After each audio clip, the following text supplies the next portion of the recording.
अस्सलाम वालेकुम वरहमतुल्लाहि वबरकातुहू।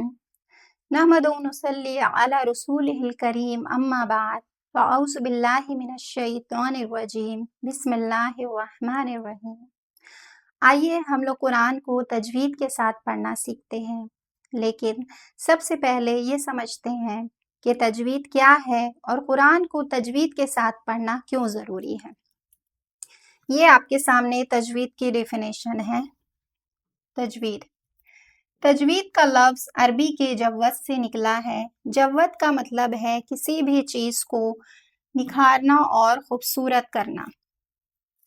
तजवीद के लग़वी मायने हैं हुस्न पैदा करना और इस्लाही मायने हैं हुरूफ़ तहज्जी के हुरूफ यानी अरबिक अल्फ़ाबेट्स अलिफ से या तक के हुरूफ को सही मखरज से अदा करना। हुरूफ़ तहज्जी में हर हुरूफ का एक आर्टिकुलेशन पॉइंट्स होता है जिसे उस हुरूफ का मखरज कहते हैं। तो तजवीद में सबसे पहले हमें हुरूफ़ तहज्जी का मखरज सीखना है, यानी हर हुरूफ का मखरज सीखना है कि कौन सा हुरूफ हमारे किस मखरज से निकलेगा। तजवीद सीखना क्यों ज़रूरी है? तजवीद के साथ कुरान पढ़ना क्यों ज़रूरी है?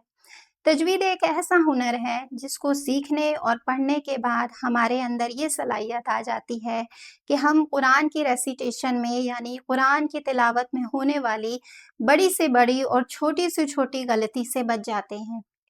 ये एक ऐसा हुनर है जिसको जानने के बाद हमें मालूम हो जाता है कि कुरान पढ़ते वक्त हम कहाँ क्या गलती कर रहे हैं।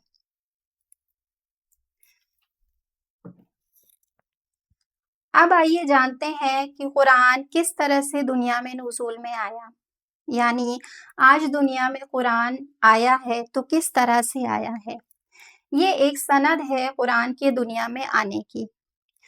कुरान अल्लाह ताला की पाक किताब है जिसे अल्लाह ताला ने अपने फरिश्ते जिब्राइल अलैहिस्सलाम के ज़रिए दुनिया में भेजा।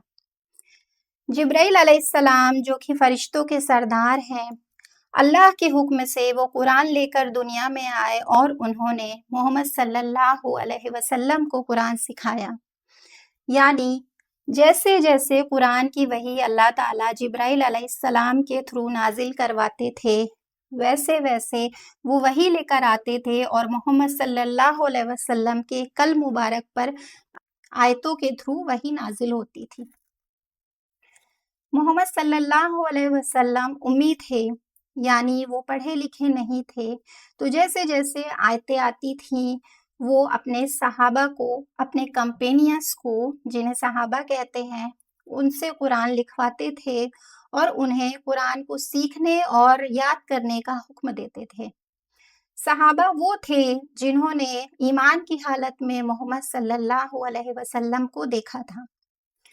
सहाबा ने अपने बाद के लोगों को, जिन्हें ताबईन कहते हैं, जिनमें यहाँ इमाम अब्दुर्रहमान अस्सुलैमानी का नाम है, सहाबा ने ताबईन को कुरान सिखाया। ताबईन वो थे जिन्होंने मोहम्मद सल्लल्लाहु अलैहि वसल्लम को हयात में नहीं देखा था। ताबईन ने अपने बाद के लोगों को, जिनमें इमाम आसिम रहमतुल्लाह अलैह हैं, उन्हें कुरान सिखाया। इमाम आसिम रहमतुल्लाह अलैह ने इमाम हफ्स रहमतुल्लाह अलैह को कुरान सिखाया। तो इस तरह से ये कुरान की दुनिया में आने का एक सिलसिला है, इस तरह कुरान दुनिया में आई। तो हम जो कुरान तजवीद के साथ पढ़ना सीखेंगे वो इमाम हफ्स बिन आसिम रहमतुल्लाह अलैह के तरीक़ों पर सीखेंगे, जिनका तरीक़ा जाकर मोहम्मद सल्लल्लाहु अलैहि वसल्लम के तरीक़े से मिलता है।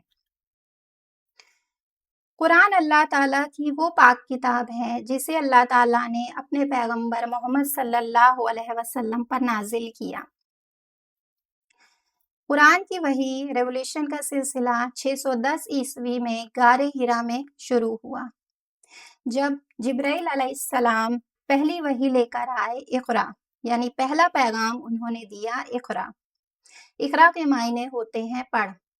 इसके बाद तकरीबन 23 सालों तक कुरान के रेवोल्यूशन का सिलसिला चलता रहा। हज़रत मोहम्मद सल्लल्लाहु अलैहि वसल्लम की ज़िंदगी में ही कुरान को मुकम्मल तौर पर जमा कर लिया गया था।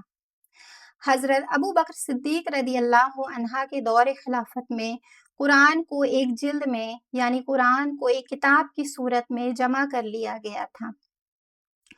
حضرت عثمان رضی اللہ عنہ کے دور خلافت میں قرآن کی ملٹیپل کاپیز لکھ کر مختلف علاقوں میں بھیجی گئی تاکہ تمام لوگ ایک ہی اسٹینڈرڈ ورژن کا مطالعہ کر سکیں۔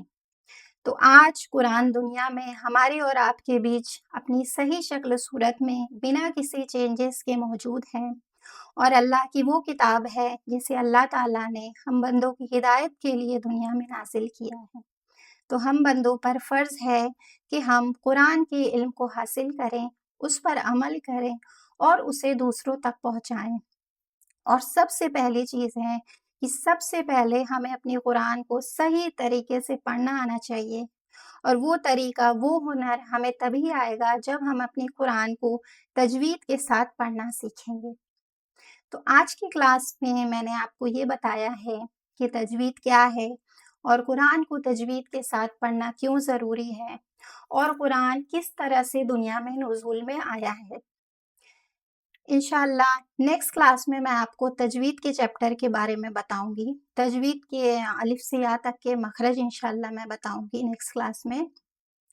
آج کے کلاس کا اختتام میں یہی کرتی ہوں، ملتی ہوں انشاءاللہ آپ لوگوں سے نیکسٹ کلاس میں، تب تک کے لیے آپ سب سے اجازت چاہتی ہوں۔ سبحانک اللہم و بحمدک، اشہد ان لا الہ الا انت، استغفرک و اتوب الیک۔ السلام علیکم ورحمۃ اللہ وبرکاتہ۔ جزاکم اللہ خیرا کثیرا۔